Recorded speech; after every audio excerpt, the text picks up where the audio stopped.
ओम नमः शिवाय। दोस्तों, भगवान भोले आपकी सारी मुरादें पूरी करें और आप जीवन में खूब सारी तरक्की करें। इसी के साथ आज का जो वीडियो है वो मैं शुरू कर रही हूँ। अभी सावन के सोमवार जो है वो आने वाले हैं। सावन में देवों के देव महादेव की पूरी विधि विधान से पूजा अर्चना अगर की जाए तो सारी मनोकामना जो है वो पूरी हो जाती हैं। साथ ही साथ सावन में आपको कुछ ऐसे कार्य करने चाहिए जिनसे मनोकामना एकदम चुटकियों में पूरी हो जाती है, क्योंकि भगवान भोले जो हैं जरा सी भी पूजा अगर आप करते हैं तो उससे प्रसन्न हो जाते हैं। इसलिए आपको कौन कौन से जो कार्य हैं वो करने चाहिए आज के वीडियो में यही बताने वाली हूँ। पूजा जो है वो आपको जितने आपके सामर्थ्य में हो उतनी पूजा जो है वो आपको जरूर करना चाहिए। देखो, सावन के सोमवार इस बार 4 पड़ रहे हैं। कब कब पड़ रहे हैं वो भी मैं आपको बता दे रही हूँ। एक जो पहला सावन का सोमवार है वो 18 जुलाई को पड़ रहा है और दूसरा पड़ रहा है 25 जुलाई को। 2 पड़ रहे हैं जुलाई में और 2 पड़ रहे हैं अगस्त में। इसके बाद 1 अगस्त को और एक 8 अगस्त को। तो 4 टोटल सावन के सोमवार पड़ रहे हैं। सावन के सोमवार में जो भी मनोकामना होती हैं, जो भी चीज़ आप भगवान शिव को अर्पण करते हैं, अपनी मनोकामना को रख के उसके बाद कोई चीज़ अगर अर्पण करते हैं तो ऐसा माना जाता है कि पूरे सावन के सोमवार में ही आपकी जो मनोकामना है वो पूरी हो जाती है। लेकिन आपको कुछ कार्य नहीं करने चाहिए, जैसे कि सावन के सोमवार हो या पूरे सावन अगर आप मैं बात करूं तो पूरे सावन में कभी भी आपको नॉनवेज जो है, मांस मछली अंडा वगैरह जो है वो अपने घर में ना लाना चाहिए, ना बनाना चाहिए, ना खाना चाहिए। साथ ही साथ हो सके अगर आपसे तो लहसुन प्याज जो है वो आप ना लावें। अगर बहुत सारी माताएं क्या करती हैं, पहले से ला के रख लेती हैं, बरसात चल रहा है ये वो बहुत सारी चीज़ें जो होती हैं उनके दिमाग में चलती, तो पहले से अगर ला के आपने रख लिया है तो लहसुन प्याज अपनी किचन से उठा के कहीं दूसरी जगह रख दीजिए।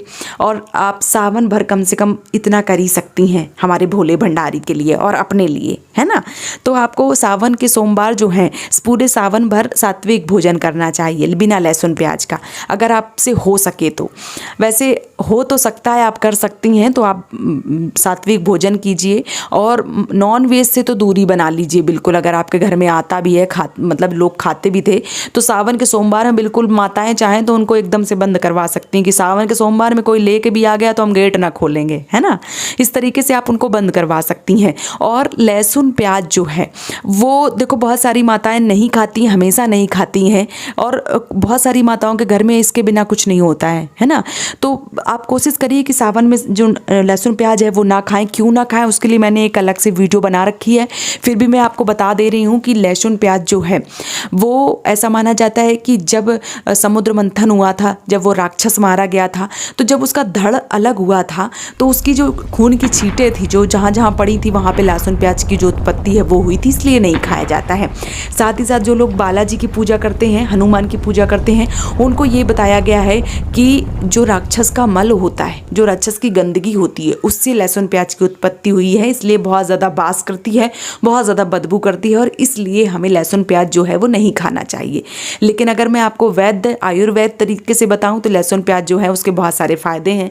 तो भैया आपको अगर आप नहीं बंद नहीं कर सकते हैं तो ठीक है, आप सावन भर मत खाइए। अगर आपसे हो सकता है तो सावन भर छोड़ दीजिए लहसुन प्याज। 1 महीने में क्या हुआ जा रहा है ना।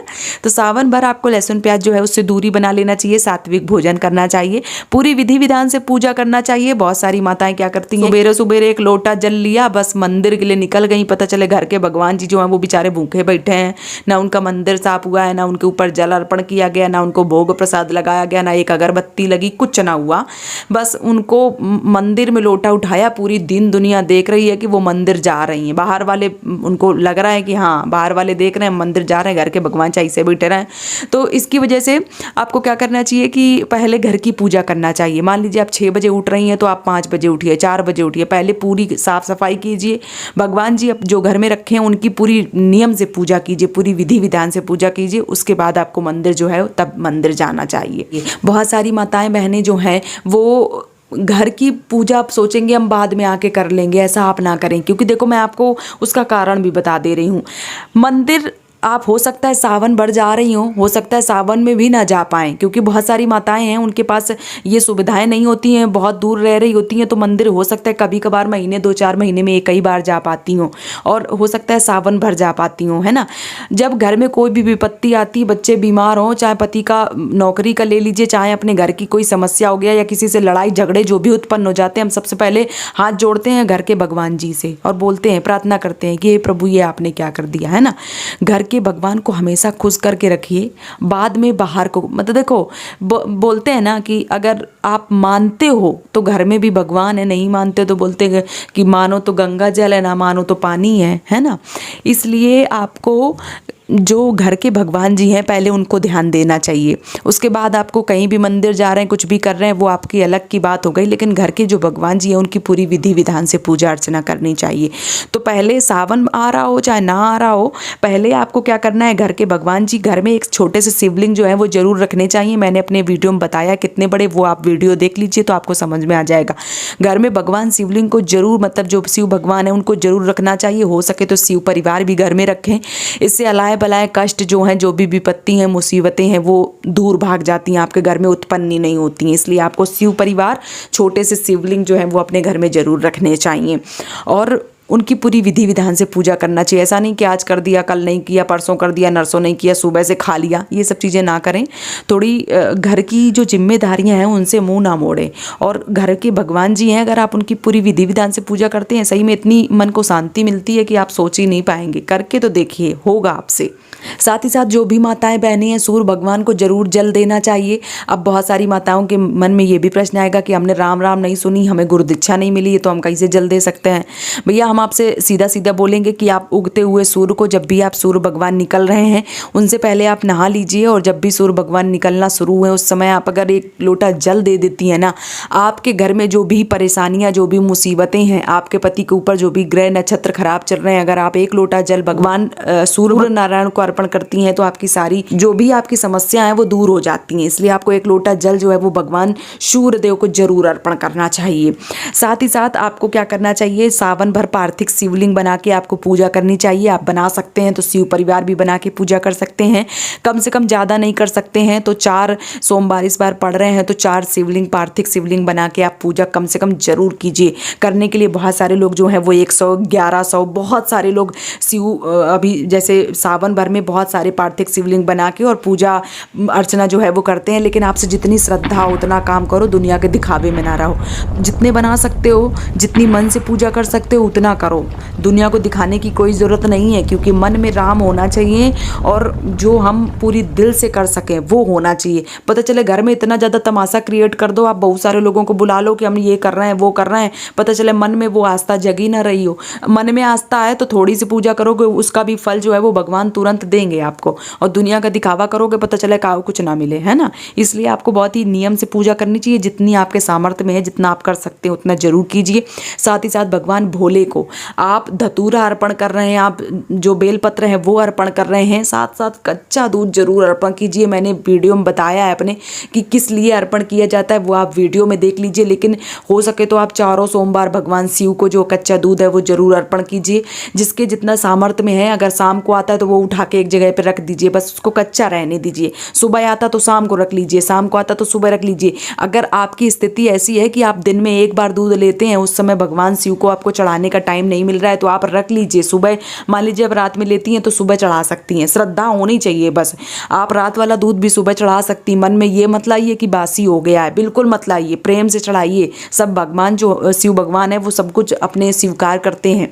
इसलिए आपको भगवान शिव को दूध जो है वो जरूर अर्पण करना चाहिए, जरूर अर्पण करना चाहिए। अगर आप 4 नहीं सोमवार नहीं अर्पण कर रहे हैं तो 1 सोमवार जरूर अर्पण कीजिए। दूध चढ़ाना बहुत ही ज़्यादा शुभ माना जाता है। अपनी मनोकामना बोलते हो भगवान शिव को अगर आप दूध अर्पण करती हैं तो जो मनोकामना है सावन के अंदर ही पूरी हो जाती है। इसलिए आपको दूध जो है वो जरूर अर्पण करना चाहिए। साथ ही साथ अगर पार्थिव शिवलिंग जो है वो आप अपने घर में बना रहे हैं, पार्थिव शिव जो है उनकी पूजा अर्चना कर रहे हैं, 4 घंटे उनको अपने जहाँ भी आपने पूजा की है वहाँ पे उनको छेड़खानी ना करें, 4 घंटे रहने दीजिए, उसके बाद उनको विसर्जन कर देना है। ये भी आप लोगों के मन में प्रश्न आता तो चलिए इसका भी जवाब मैंने दे दिया है। साथ ही साथ जब भी आप मंदिर जाएं, मंदिर में प्रवेश करते समय जो भी सीढ़ियां हैं, जो भी दरवाजा है, वहाँ पे सबसे पहले आपको पैर जो है वो छूना चाहिए। उसके बाद भगवान को प्रणाम करना चाहिए और जो ऊपर लगी घंटी जो है वो जरूर बजाना चाहिए और उसके बाद मंदिर में प्रवेश करना चाहिए। मंदिर में प्रवेश करने का सही नियम ये होता है।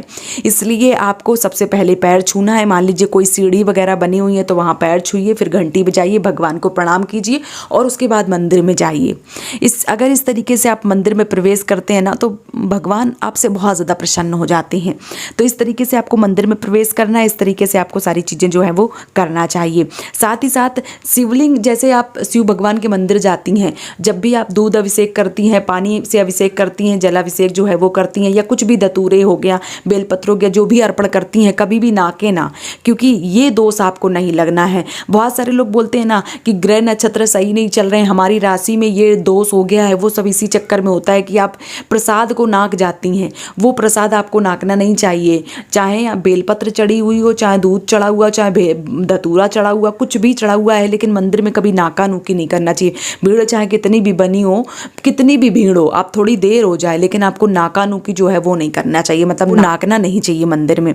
ये चीज़ें आपको बहुत ही ज़्यादा ध्यान में जो है वो रखनी चाहिए। जब भी आप मंदिर जाएं तो जो पानी है, जो जल है, वो अपने घर से लेके जाएं, कभी भी मंदिर से लेके जो है वो आपको अर्पण नहीं करना चाहिए। मैं अपने किसी भी वीडियो में डिटेल से बात करूंगी इस बारे में। तो मंदिर में पानी जो है वो अपने घर से लेके जाएं। तो बहुत ही विधि विधान से पूजा कीजिए और जो भी मनोकामना है वो अपनी सावन में पूरी कर लीजिए। उम्मीद करती हूँ वीडियो आपको पसंद आया होगा। वीडियो पसंद आया तो चैनल को सब्सक्राइब कर दीजिए। आज का वीडियो बस इतना ही। ओम नमः शिवाय दोस्त।